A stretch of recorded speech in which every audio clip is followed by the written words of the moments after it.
How was Walkaway? I haven't spoken to you actually since you went to Walkaway.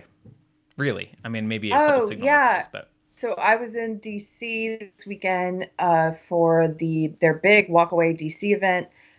Due to Nicole of the Mountain People, who graciously um, helped me be able to go there, and also to stay in the Trump Hotel, which I've never stayed in, and was very luxurious. I have to tell you, the beds, no gold toilets, I heard. no gold toilets. I was disappointed, but the bed was so comfortable.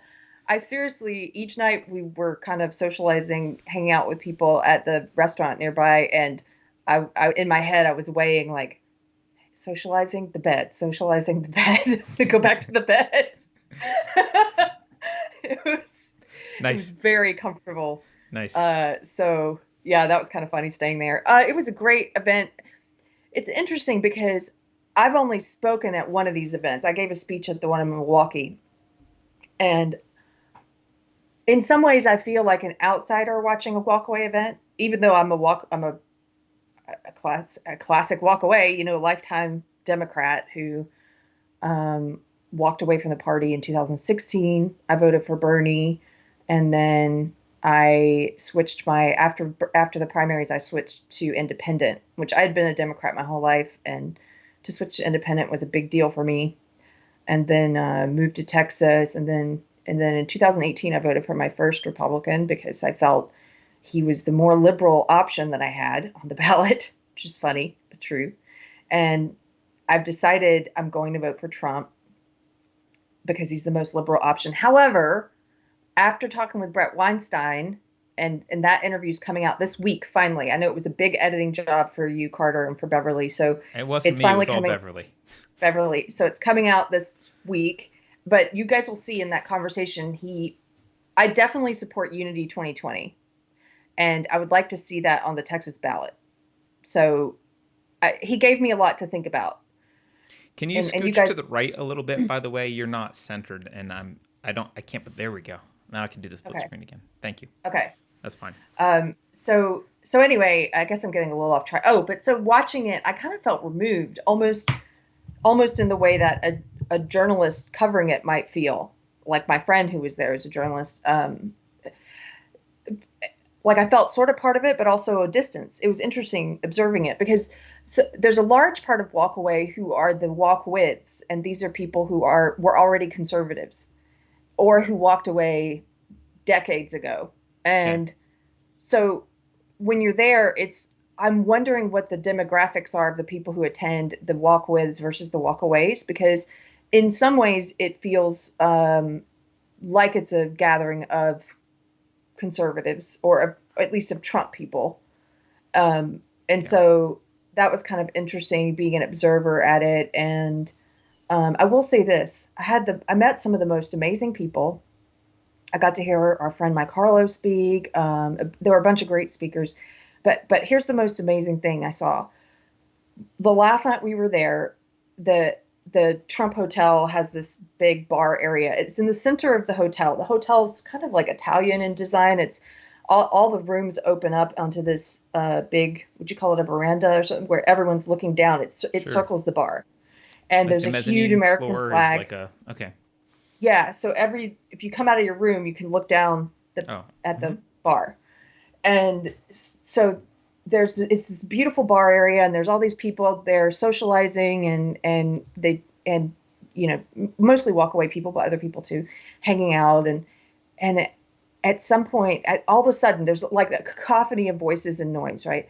Then this guy who I had seen all weekend, it's hard to miss him. He's a black guy in a wheelchair. No, he has no legs. I think I think he's a veteran. Pretty confident he's a veteran, and he has like two American flags on his wheelchair. Very sharply dressed guy. He's the kind of guy that my friend Nicole would call a retired lion.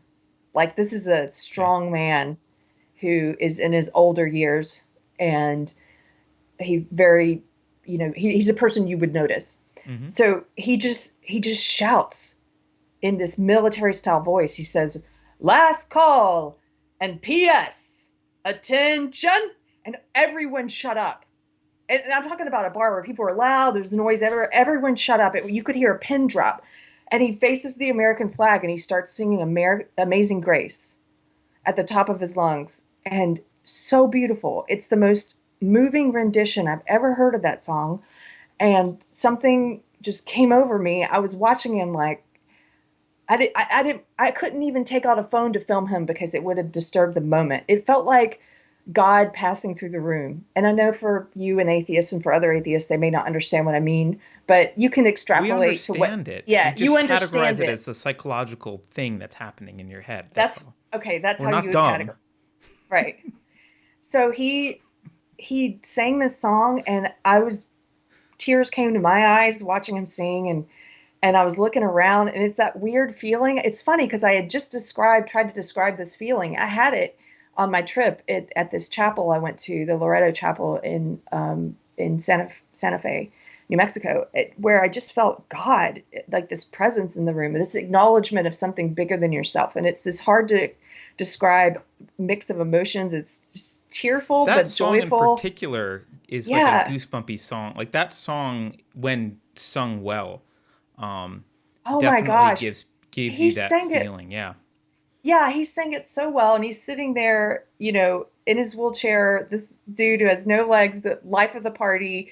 He was like, "Last call and P.S. Attention!" Everyone turned to face him, and he just starts singing "Amazing Grace."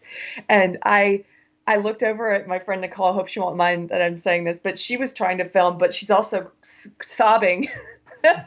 And other people were moved. I was like, some people had their cameras out. I was hoping I would find video of it later that I could share just because it's hard to describe it. But it was so beautiful. And I felt, if for nothing else, this is the reason I came here this weekend was to see this man Yeah. sing this song and just get everyone to shut up and have this moment of connected, just this feeling of emotion and appreciation and gratefulness and this humility. And it felt really unifying. I wish everybody could experience that. I wish that people who, I wish that people who are on the left who have stereotypes about people on the right or about walkaway people or about Trump supporters, I wish they could embed themselves at an event like that and get to know some of the people and have a moment like that. And because I think those emotional moments, as we've talked about on the show, going back to Jonathan Haidt and The Righteous Mind, I think that the emotional moments are what help to change minds or at least help to open a mind a little bit. So you're like, oh, maybe this person isn't evil. How Right. could this person be evil and have and inspire this emotion in me, right? Well, I mean, So I think, and Bradley Helgerson talked about like needing the emotional in. You can't argue someone into a position if they're not emotionally ready for it, if they don't want it. yeah. So yeah, I think that makes sense. Um, Well, thank you for I saw listening. some back and forth about Unity 2020. I don't want to get into an Uh, argument about Unity 2020. I okay, think we're split on it, so our audience is also split on it, which I think makes sense. But makes sense. I enjoyed. People will enjoy our conversation with Brett because we did get to talk about that a little bit, and he brought up some good points to some stuff that I was asking about. Um, because I'm critical of it. Uh, but he had some good points. I think fundamentally his premise is built on that the duopoly is responsible for our problems, and I don't believe that. So that's why I don't believe in Oh, Unity 2020. I don't. I think that's a mischaracterization. But if that's what you believe, then I understand. I understand the incentive then to make some change. So anyway, yeah, Keri, I as atheist as I am, that song, I totally get it. I get the feeling. I still love that song. I've been atheist for 25 years. That song still does it for me. And I think the thing that yeah. unites a lot of people who are, I won't even say necessarily Trump supporters, but just anti woke, is that they still love America in some way. And like a room full of people looking at a flag, singing a song that has emotionality like that is going to unite people. Because I know not all the walkaway people are Christians. Some of them are. But I'm sure the non Christians there were still moved and still participated. It sounds like, Yeah, and right? everybody was looking at him. he was looking at the flag, but everyone was just enraptured by this Yeah. gentleman. Yeah. I So like the retired lion analogy. I can kind of, or metaphor. I can yeah, picture what that is. and he, that's something else that's interesting is another reason I think somebody from the left should really embed with and go to these rallies and see who's there is because the the kind of diversity that the left claims to care about, racial diversity and diversity of sexuality and gender, that was fully on display. I mean, he was far from the only Black Trump supporter there. It was, I would say, it was a large percentage of not just Black speakers and gay speakers, but just the people I saw. And I saw a lot of like Latinos for Trump, Yeah. Black Americans for Trump, Brexit, stuff like that. I actually got to watch right in front of me. There were a couple of protesters there, not very many, but there was one white guy with a man bun who starts chanting, Black Lives Matter, Black Lives Matter to this black guy. And the black guy is wearing a Make America Great Again hat. And the black guy starts chanting, All Lives Matter back to him. And then the woke white guy is like trying to tell him why he's wrong. And that was just hilarious. It was amusing because I mean, you're not, clearly you don't value this black man's opinion if you're trying to tell him why he's wrong. It's not about But- it's not about Black people. It's about elitist liberals feeling good about themselves. Yeah. So Man Bun will be able to use that to virtue signal to his buddies on social media later. So mission accomplished. Yeah. Mission accomplished. Mission accomplished, Oh my Man gosh. Bun. That was hilarious. And the guy, his name is Seymour Views. I didn't know who he was before. Not the man bun guy, the Black Trump supporter. Oh, okay. And Seymour Views, and I looked him up after that because I was curious because he was really good at rebutting the BLM guy. Yeah.